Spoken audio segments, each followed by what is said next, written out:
সকালে একদম ঝটপট চটজলদি একটা রেসিপি বানিয়ে ফেলেছি, সুজির ইডলি। বেশি টাইমও লাগবে না আর ঝটপট হয়েও যাবে, আর খেতেও বেশি ভালো হয়।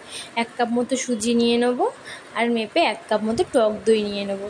সুজির সঙ্গে টক দইটাকে একবার ভালো করে নাড়িয়ে তার মধ্যে একটু সামান্য নুন দিয়ে দেবো।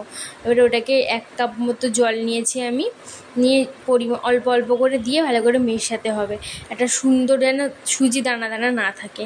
মিশানো হয়ে গেলে তার মধ্যে দিয়ে দেবো ইনো, 1 প্যাকেট ইনো। এখানে সিম্পল ইনোটা নেবেন, আমি না ভুল করে এখানে ওই অরেঞ্জি ফ্লেভারের ইনোটা নিয়ে নিয়েছিলাম। যাই হোক, তারপরে ওইটাকে 5 থেকে 10 মিনিট পর ঢাকা দিয়ে রেখে দিয়েছিলাম, আমার হাতে বেশি টাইম ছিল না।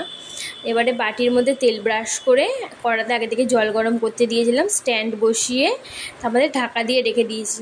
15 থেকে 20 মিনিট ঢাকা দিয়ে দেবেন, তার মধ্যে মাঝখানে খুলবেন না, তাহলে আবার হতে অসুবিধা হবে। ব্যাস তৈরি হয়ে যাবে একদম চটপট ঝটজলদি একটা হলো সুজির ইডলি।